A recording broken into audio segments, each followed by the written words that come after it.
A lot of harassment. And here we see exactly why Extreme Gaming realized they needed to pull and drag the wave, block the camp.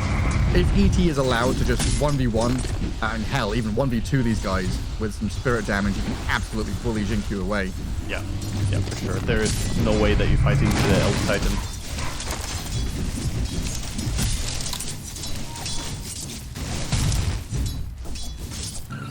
Step back away from the lane.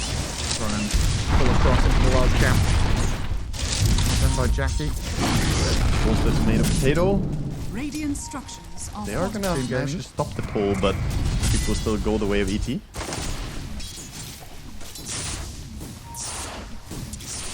Stormspirit having a pretty damn nice time here. He's 7 denies, 6 last hits ahead. Yeah. But from here on out, it gets a bit more comfortable for the Sand King. It does. Also, if they can ever start stacking up a bit of jungle, Sand King clears that very fast. If they can find time to make stacks with Slark, perhaps go over to Triangle. Just have a point in pound, but it looks like he wants to go on stack. He's gonna go and control the runes instead. So perhaps if they can starve out the storm by not giving him auto refills. But Ring is there to help. Top rune will go the storm. Guarded. He's going to spot out the bounty rune up that top jungle as well. The Ringmaster can return to the lane. And kind of a knock-on effect from the fact that top lane is uninhabitable for him and the Terrorblade. He's actually able to come and help mid a little bit. Get some ward coverage in that top jungle at the same time. Oh, they are going on Peloton, who went too far out. Good damage. Blood Grenade's not enough though. He popped the Fairy Fire, still had a Lotus. The Armee's going to step up and zone away the Terrorblade, who has Metamorphosis going. It's a bit of a nightmare for Jabs. You know, you use meta, you want to kill, you want to assert some dominance in the lane, but he's running away. Actually just popped the Lotus there onto the Gyrocopter to keep him healthy, allow him to go up and spamming his black. He's gonna do it in like a creep wave. And this is just tough for Terrorblade, never getting a free time to farm. Just me taking a lot of damage from the flak all the time. Look at this Gyro's build, man. Yeah, He just got damage. attack damage for freaking days. Literally looks like a bot item build, right? The double blades plus gloves, but he's got plans, man. He's got plans. He knows what he's doing. Webpass clicked on him and I thought, we don't. Who's buying Armlet? You know, like, Yeah, I mean, what's going on here? The Falcon Blade, Power Treads, and then Crystallis build coming in. So he's planning ahead, getting the items they want. I mean, that's 18 damage from the 2 blades. I mean, on Black Cannon, that's a lot more, right? It's like 100 damage. Yeah. That's some big stuff from our mate. Got his treads done. This has been a very easy lane for him. bottom tower is under Something for Boom though. Storm has hit level 6 without any ganks coming his way. So 6-minute rune for him to get active. Getting smacked by the ET. He's gonna be fine as the ET buff runs out, but that was a blood grenade committed to do a lot of damage to his start. Yeah, at a pretty important time here. Minute 6 hitting. Rune spawns bottom for XM. Very fortunate. Gets the 50-50. He's the one that's slightly behind, and a Storm Spirit who has hit 6 with an Arcane Rune would have been a nightmare for Extreme Gaming. Like, that's one of those things we look back on, minute 40 hits, and we're like, how did this game go so wrong? It's like Arcane Rune, Storm didn't get it. Sad times. Yeah, rune control, I mean, Storm is probably the hero in the game who needs runes the absolute most. There's a lot of heroes that are like rune hungry, and Storm, he beats them all. He just really needs to get some power runes, get involved, and it doesn't even matter what rune. There's so many good runes for him. Arcane, of course, would have been the favored one a lot of times. Gonna go on XM, who went pretty deep to invade, but he's gonna be fine. Right, going in, scouting out any stacks. Armel and Tim's going to clear it out. And where's our friend Terrorblade? 2,000 net worth. It's not catastrophic. He's still getting something. He's still getting levels. He hasn't, fed his ass off in his top lane. I like the way you phrase that. Indeed, he's still in the game, but that Gyrocopter looking enormous, and his lane not getting any easier. As long as the Gyro keeps inhabiting this lane as well, TP farm rate is very, very slow right now. But yeah, both the mid laners going and clearing some jungle camps. Tanking also starting to farm some ancients. Mystical Orb of Destruction. Oh, mate. I do step forward onto him. Arme standing his ground, though, dishing out some serious damage onto Jabs. Good kill on the homing missile from Tim. But yeah, this gyrocopter, 2v1, and he zones you back. Yeah, that was dangerous as well. If Ringmaster didn't kill the rocket, the call down could have come in with the bottom, the dive, also wrapping around, Slark with vision. They have Stampede if they want to commit here. It's dangerous though. Yeah, a little challenging, especially with Storm arriving to get first blood. Oh wow. Minutes in, quite late. Yeah, I didn't realize we haven't had any kill yet. Been a pretty, it hasn't been chill by any means. It's just been everyone staying alive, you know, poking and prodding. But that DD rune on Storm, short work of Slark. Tense moment for sure. A little victory there. That feels good for the Storm to get that first kill. Get a bit of wind in his sails. Relieve a bit of pressure off of Jackie so that Tiny can keep on farming. And so far, so good for Boom in this laning stage. But Waga, that wasn't our issue with this draft, was it? It's Extreme Gaming's kind of 10 to 20 minute period that's gonna really light this match up. Yeah. So this is where Boom gonna try and use this advantage to maybe levy a kill onto XM, but a good stomp into Stampede gets him the distance. Bit of a messed up by Armel there, not using the Vortex while he was in Ball Lightning. You can pull the enemy while you're invulnerable, but he didn't have time to get the cast out. Stomped, and that's going to cost them their kills. A lot of efforts going into trying to get that Centaur, so him living, getting away, and actually just going back to farming jungle is huge for Extreme Gaming. He's perfectly fine, very happy. And that also, at the same time, gives Jinkyu Slark a bit of face time with the creeps bottom, then he can go across towards mid, guard the 10-minute rune. XXX. The satyrs, you will die. Yeah, the double edge. Yeah, finished him off in the end. Takes them down. TB is trying to creep up and get whatever farm he can, as he knows the Gyrocopter wants to start farming jungle a bit. This is his time to finally get some lane creeps. The TB, with this bad of a start, doesn't actually jungle that fast. He wants to be here, wants to primarily get some damage on the tower eventually as well. Shield rune for Storm and a good D-ward. I'm trying to push their heroes up into this northern jungle where Arme is currently trying to farm, but it's Peloton who's put his body in harm's way. Thanks the gank for his carry. Make sure the Gyro can clear out the stack before filtering down to the safer jungle if need be. One of those deaths you don't feel that bad about, but meanwhile, the pressure is mounting top. They're gonna lose that tier 1 tower. So, yeah, you keep your carry alive, but you're not really playing as active as Boom. And Extreme Gamings are the ones who want to be taking the lead in tower pushing. Of course, TB doing what TBs do. The Metamorphosis is very good for pushing buildings. Yeah, and I guess looking at Extreme Gaming, you know, taking things, I guess, a little slower, you know, not as fast as they absolutely could be. It's not out of the ordinary by any means. The Centaur going Blade Mail into Vanguard, Sand King going for this Rod of Atos. We don't have early blinks to play very snappily. They'll come naturally a little later. So there is this period now where Boom can sit behind the Storm, play quite forward on the towers around Catapult. A little bit of poking here onto XM. Not really going to be able to finish him off, but just showing that they are intending to stick around and complete this tower kill. A little risky though with Armel, nearly getting pounced on by the Slark, but he's quick enough to slip away. Yeah, nice chain stunning though. You can see the danger just getting hit by one ice path. The chain stun could follow up. It's interesting to see the build that XM is going for. Like you mentioned, the Rod of Atos makes sense against Storm, getting some extra catch against him. But going power shreds and no bracers is definitely an unusual build on tanking. Normally we see the face boots double bracer. Right, so the Atos. Right, so this is the Atos paying off potentially, but the little box Arno put in by the Ringmaster gets into the high ground. Is it far enough? The homing missile comes and Stankin gets the kill. Now Jabs, he's got Thunder ready. I don't know if he's got the HP to use it fast enough. Stun? They're not coming. XM and Jinkyu try on their own. Terrorblade just walks it all off, while the rest of Extreme Gaming were kind of sitting back there looking at this tower as the objective.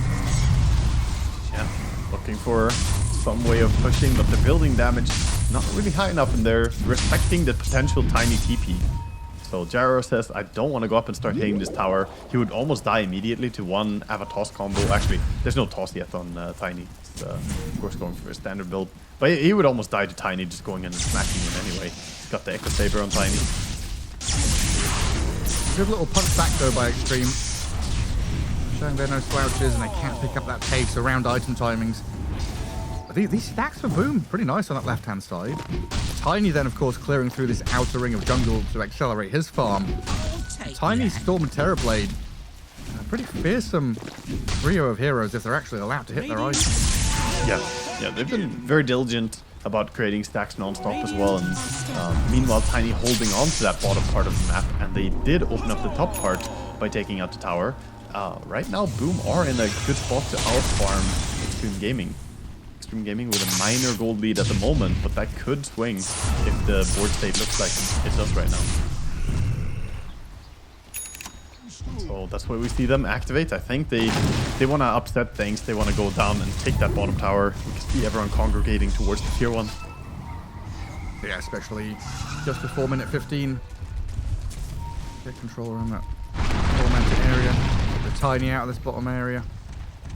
They've got this nice observer ward that sees Jackie wandering across as well, which is immediately dewarded by the sentry that was already there.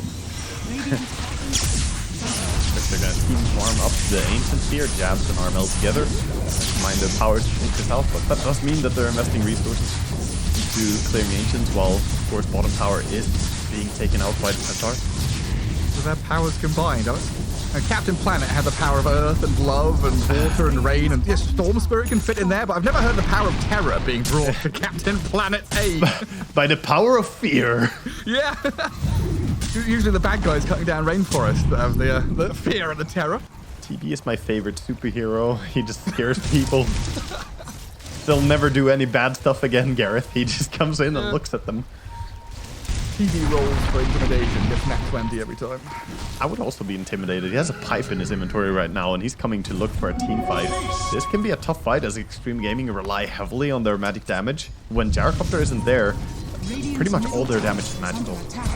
Yeah, I mean, XXS has got to keep his finger on the trigger here on that Stampede, because he's getting started on with the Avalanche toss. XM returning fire with a Burrow Strike.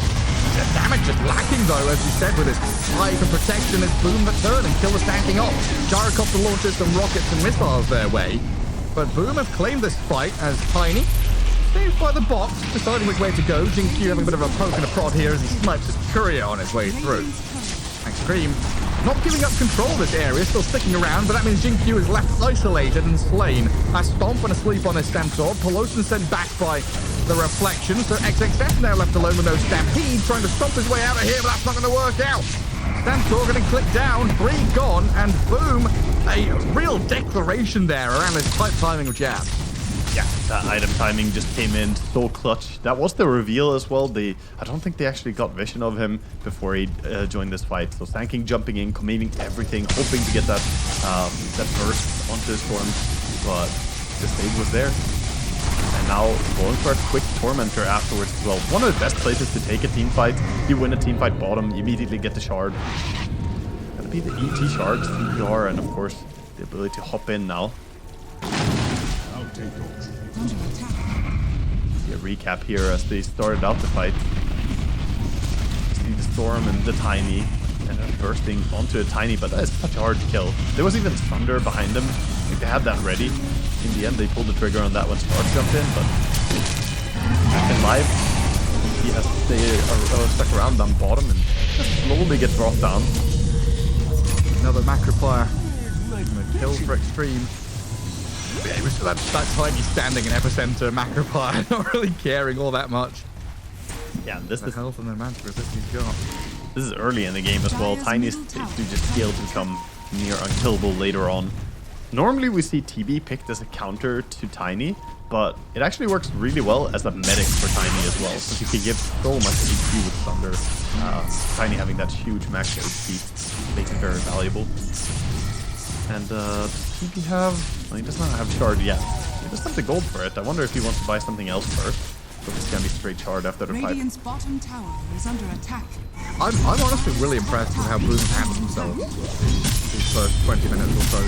finding the items on their heroes. You know, maybe just me underestimating them as a team in general, not having much tape to watch and go on. But against Extreme Gaming here, holding their own, fighting back in a dead even game right now with the trio core that Boom has. They've set themselves up pretty damn nicely for the next 5 minutes or so. I think the impressive part is they have done so many good rotations and moves even against a Slark.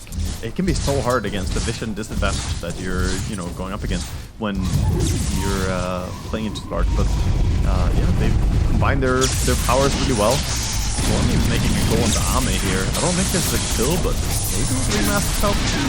Esports is up to 10. Get Ame away from Armel.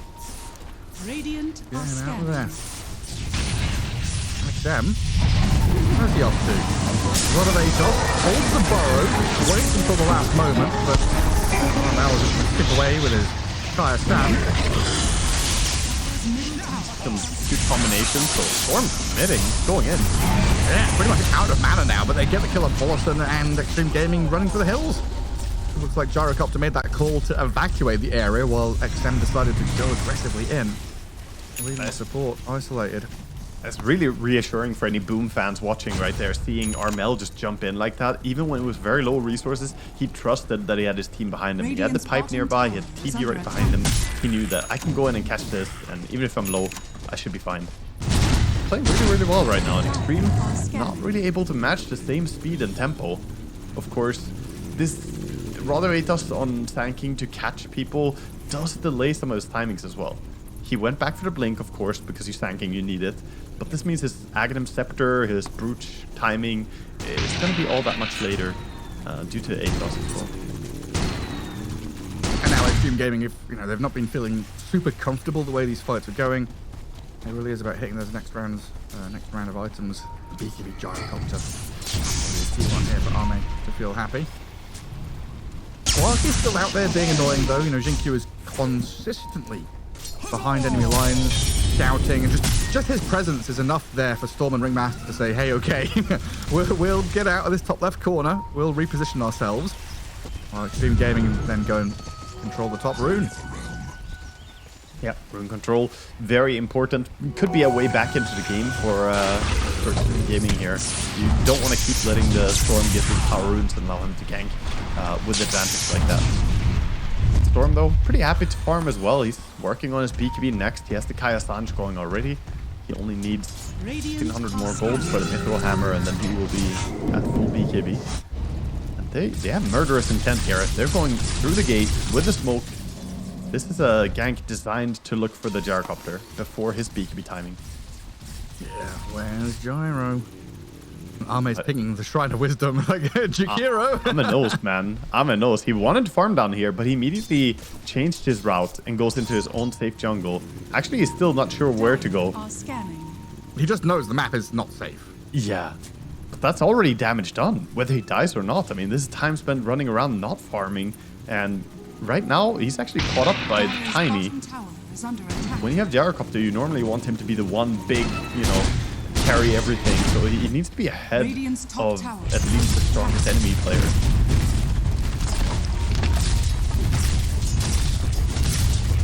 That should be a big one. Team Gaming are bringing numbers down south. But look, I mean, we talked about the read from Ame, now the read from Boom. Realizing, hang on, we've stuck around here too long. Extreme have amassed all their forces and they're getting ready to cross the river. So Boom spread their wings and get out on the map. Tiny farms top, gets through some ancient camps, Storm swings mid. I mean, all credit to control the map, but hard. All credit to Boom for their, creative warding as well against a Stark. They're putting wards in places where it's going to be less likely to find them, putting them like by the secret shop, that one under a tree. Just having some crucial vision. Oh. Storm gets jumped. Oh. Picks up the Invis rune. Roll of Atos into Stomp. Storm spread attacked by the Ice Path, but is this a commitment from Extreme? Not really. Spirit's going to sweep up the Sand King in the back as well. Good nerves of steel there as well, and Boom not pulling the trigger on the escape act from Ringmaster. They saw that, wait a second, this is just an Ice Path, Atos, and a bit of disables. This is not damage onto my Storm. I don't need to save him yet. And, you know, that's the kind of stuff that separates a good or a great player from these absolute top-level players. They're very good at reading when is it necessary to commit something. And that's what you want on a Ringmaster. You want to be able to really find your moment. Yeah, like the difference between, you know, the algorithm of is my storm stunned, I must use versus is my storm stunned and dying, and then I use my escape act. Exactly, and patience is key sometimes, but they find a nice pick off mid immediately. They try to make something more out of it. Go with the smoke. They got vision on the gyrocopter just there. They just have the BKB, so it's such a tricky kill. They need to chain stun him. And them to have Storm nearby. So yeah, on that point, we used to have quite a bit of Oracle played, and that was a topic for blowing up Q like that. Okay, yeah. Blink, bomb onto Slark. But yeah, like just that delay can potentially bait out, you know, an additional spell here or there, or overcommitment from the opponents. It gives you more information, waiting and delaying your move. Yeah, and also keeps you safe on Ringmaster, right? You don't want to go in, put yourself in danger going into escape back someone if they are not actually dying. That could mean that they're not committing resources to killing the Storm yet. They might just kill you instead. Yeah, I mean, Dota is an information game, right? You're gaining information, and then you're not giving away information just by being that a little bit more patient. Ooh, the information's there that this roach is happening. They're going to use the call down to scout it out. Do you actually click people in the fog of war? Or in the smoke, rather. In the fog of war. Boom, gonna go for a wraparound, it looks like. All 5 smoked up. Extreme have the hero and Sandping smoked. Act success. Spotted by a TB illusion. And Boom, readying themselves to walk up the staircase. Oh, they're going. Oh, the jump across next to him gets away from danger, but Arme, the focal point here. Vortex into Avalanche, but he's got off his BKB. Half HP turns to fight. Stampede in with the stuns up in the Tiny, and Jackie dying, but the heals and stuns to escape act as well. Gets into the box and runs away. Inside the Sandstorm, though, trying to fight back into the Stand King. CQ's dead, and so's XM. Armel grabs up a double kill in his extended fight, and Jackie is surviving. The homing missile's going to chase him with a black cannon on him, he died. Arme is able to stand his ground and punch back, getting some trades. Januel left to his own devices up here. Jab's thinking about coming across, but he doesn't have Sunder or anything, right? Just walking in. Metamorph is still going. A fearsome... Armel still has mana, he's going. Armel zips. A long jump in onto Arme. Now the damage to the TB. The sleep stomp from ET. He gets the kill on Gyro. Oh my god. That was so clutch right there from the Ringmaster during that big fight. They used a lot of good resources to quickly save up their Tiny, but the Ringmaster ulti was really turned a lot of that fight around as well. You see the Gyrocopter standing right here. He starts manning up and taking the fight, and so many heroes congregated on the same spot, and Ringmaster sends in a beautiful ulti that just holds them even more in place, deals a ton of damage. I didn't even see that. It's good you caught it. Right next to the outpost in between 5 heroes. Great ulti from the Ringmaster. I mean, that was close to being even worse for Extreme Gaming as well. The Tiny almost got away towards the end. Yes. Flat Cannon barely bringing him down. Yeah, you're absolutely right. And then Gyro dying at the end as well. That's huge for Boom. 3k lead emerging for them now, but it's this tempo, the ability to control the map. Much more important for them, especially around this Roshan pit. Try and go for the Roche, get that Aegis.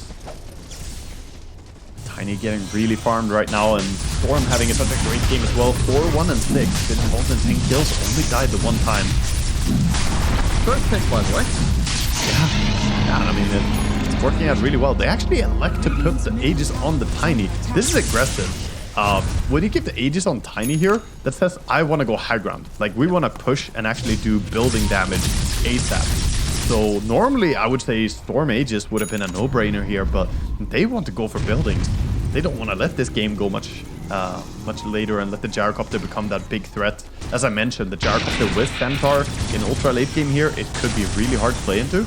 So I think they recognize that we're strong now, let's keep playing on the timing. And Extreme Gaming trying to pick up the pieces elsewhere. Grab a Tormentor on the opposing side of the map. Get whatever objectives are left to you. It's like a consolation shard right there. You get the Tormentor, but now Radiant also know they took Torm, means they're low HP and they're out of position. So they're in a great position to just go knock on the high ground with Tiny. Or even go towards that mid tower. Won't take long to take it out. Yeah, tier 2 to tier 2. Objective to objective. Boom, playing very cleanly. It's such a low kill game, but it really is quite tense.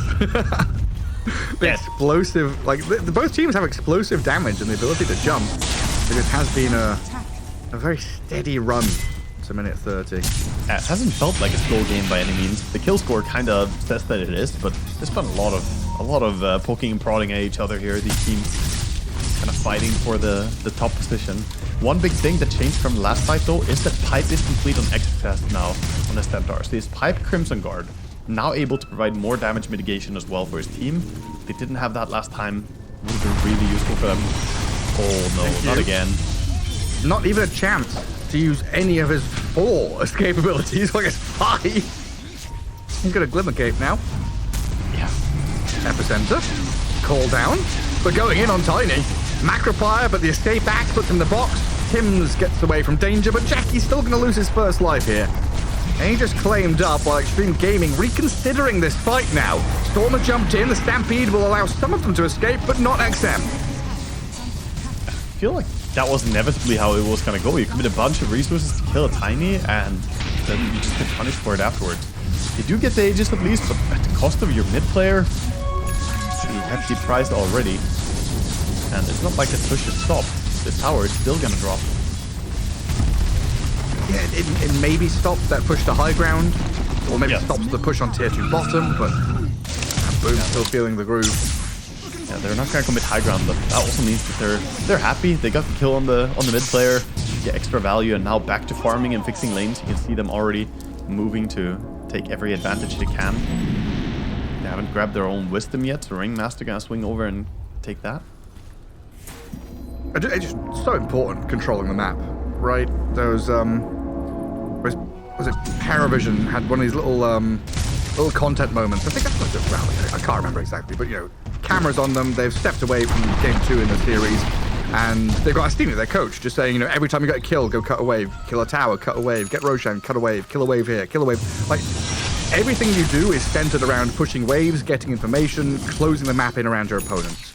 Yeah, you can actually, it's a great way to simplify it, you could say, is that you look at where the creep waves are for every lane and draw an imaginary line between those 3, right? Connect those like a little graph on the map. And then everything that's behind that, you can safely farm. Like everything that's behind your creep waves is basically your area. The enemy have to invade to get in there and gank you. So that's usually limited to like smoke ganks or very difficultly coordinated ganks. And the more you control, the happier you are. Especially controlling past those ancient areas on sides of the map, super important. The ancient creeps are, big resources for your team.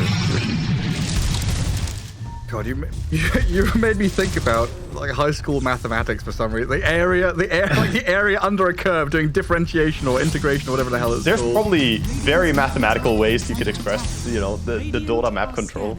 Yeah. Go on, stats people, mathematicians, work it out. Find the curve between the creep waves and then the area underneath it. Me in my next pub telling my carry to bring out his calculator. Let's see how much of the map we can farm here, buddy. The function of the creep waves across the river. We've got a parabolized curve here. Oh no. Oh no. It's not good when the enemy has a parabolized curve. Because he usually is the star of the match with his ability to start things off, give that information. He's had a very, very tough game. Yeah, you're right. 1-2. I mean, a lot of it can also come down to like, a lot of pro players are getting used to playing the sports lark, but not everyone is 9 class as well. The players who have a very natural affinity for playing this style. I think Xinkyu sometimes fits better on heroes like Winter Wyvern, where he can use the tree line a little bit more and have that big spell to turn around the game. Because this style he's playing right now is a bit different than what Xinkyu normally does. It's like getting used to what's the meta, and sometimes you have to, but it also isn't really his own natural habitat. Yeah, because it feels like, we're going to get something big here. It feels like, over time, Dota has become more methodical, more, serious and, I guess, tight in terms of gameplay and teams coming together. And it's like quite an old school thing to have this free form jazz playstyle, where we think back of the old Monkey King position 4 of Avoca, maybe next time on Bounty Hunter, these kind of lurking, roaming supports who are sniping couriers and getting in your face, being really annoying. It's unconventional, and you kind of forget about it after a couple of years, and then when a player like Nineclass brings it back, you're like, holy shit. Yeah, we need some, soloists to come out and have some spectacular performances on these weird heroes. Yeah, I mean, it can really show strength, and the shard, I think that's the big question as well. Can he get good Spark Shard off in the next team fight? Hasn't been able to yet. You did see the Storm looking for him. Got a break on the Slark. Bit unfortunate connection. As well. Trying to catch the Tiny here with one of 8 off into crawl down, but he's already been force staffed away. Back down the river. And now playing around their own vision where they see XXS stepping forward. Spirit stomps him. No commitment. Just throw some daggers at him. Try and poke him back. And now zip in. Storm Spirit has a go with Tiny launching himself along with his BKB onto the Centaur, who drops to half HP but doesn't really seem to care all that much. Now Boom in a really awkward spot. They've spent BKB on Tiny, Metamorphosis on TB, a fair amount of mana on Storm, and Extreme Gaming didn't really lose anything. Yeah, that was not costly at all for Extreme, and using their strong frontliners in Centaur and the Gyrocopter, knowing that they have Slark behind them, is a good poke from them. Now the question is, can they do something more about this situation? Love to see them just activate and look for a bigger advantage with meta on cooldown. The BKB on Tiny may not always be necessary for him, but when you have this much magic damage, Extreme Gaming, surely they should be hungry for more.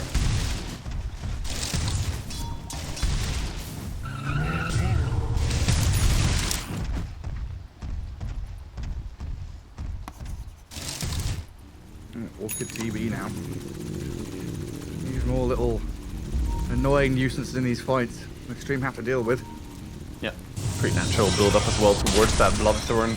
Can be some tremendous damage coming out even from a off-lane TV. Just have a Bloodthorn get a click on it. But still, Boom are doing a great job dodging. Meanwhile, split pushing bottom lane with the Storm. Storm is really low resources right now, so if a fight breaks out, he can't do anything about it. He's gonna go base and refill.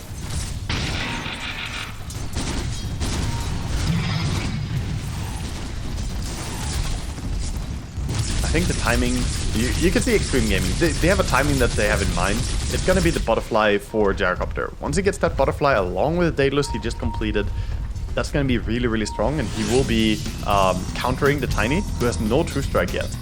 Tiny also going for a Swift Link right now. Don't think he can fit an MKB into his inventory. He would have to get rid of his boots for it, which you don't really want to do. You need that mobility. Like, even now Extreme Gaming are just putting his gyro up front, saying, hey, you've got to deal with this guy somehow. He's pushing waves, clearing camps. Sitting pretty currently atop the high ground, waiting for this next Roshan to come up. Slark is showing him bottom lane, so it could be a good time for Boom to look for a fight. That's a bit of poking onto Arme, already forcing the Satanic, but not forcing the BKB, importantly. I'm not sure where Jabs is going. The rest of the team are preparing to kick things off here. As the Harpoon into top stack, Arme now has the BKB. Good force staff and BKB from Jackie to get away from the damage and control, while Armel zips in. 3-man avalanche from the Tiny. Controls and kills Polosin, while XM's in the back onto Tim. Looking to kill off the Ringmaster here, but he's in the little box, taken down by XM in the end, while Arme from his high ground dishing out some serious damage.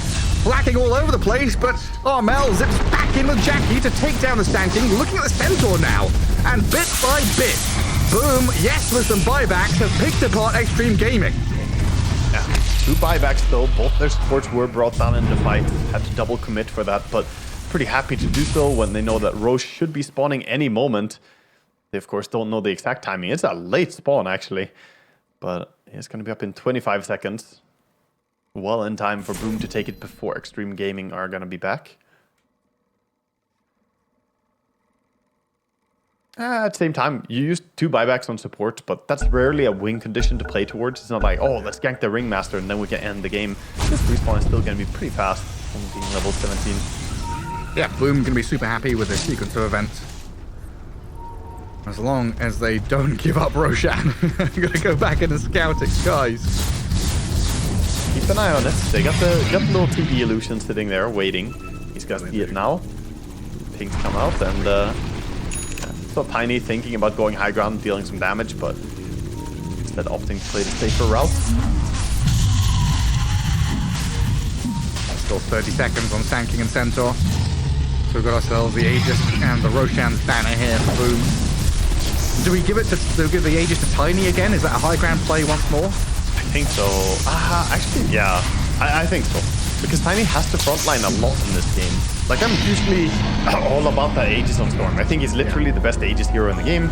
But in this game, it just feels right to have it on Tiny because you need him to be able to play as aggressively as possible. And Storm can still be fine. He can zip in and out and, you know, play his game. It doesn't matter so much if he has Aegis. Extreme still crossing the river here.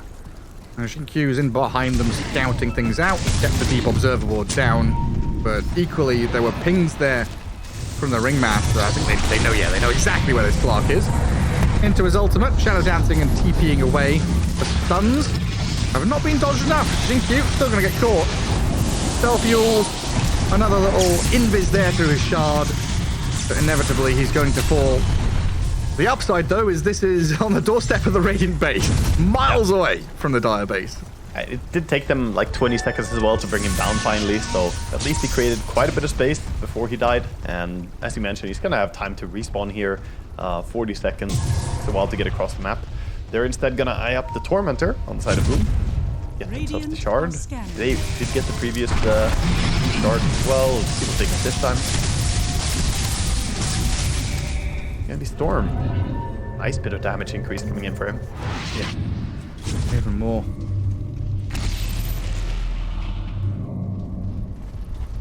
What's TV sundering? Sundering his own illusions or what?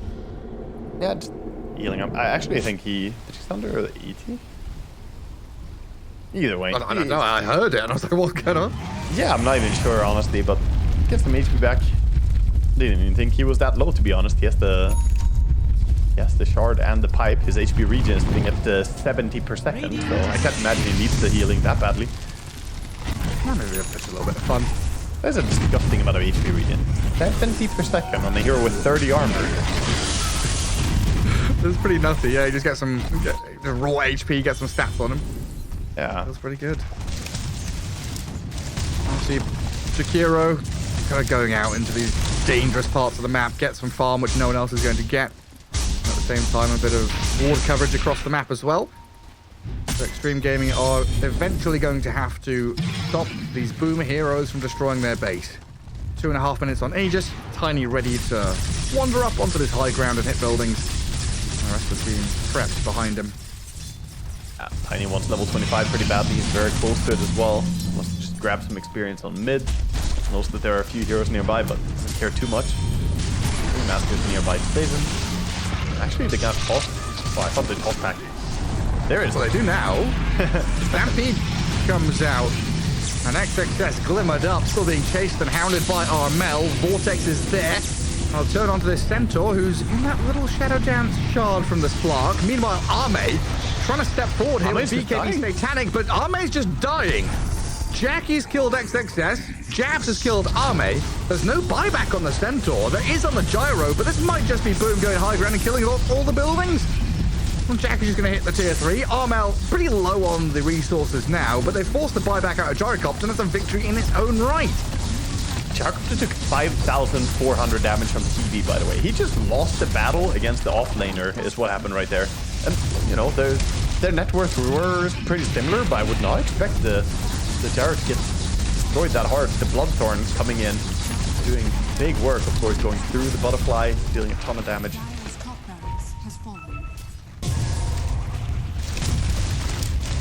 And off to the third lane. Extreme Gaming, they've got a glyph here to try and slow things down a touch. It's coming. breaking every building. Very nice from Boom. How clean and crisp they've been playing. Now Jackie's in on top of this XM Sand King, tossing him around, forcing a BKB very early on as well.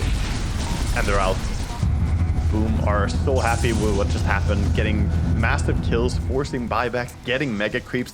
It is time to go back, consolidate, get all that gold spent. Everyone's sitting with like 3,000-4,000 gold right now.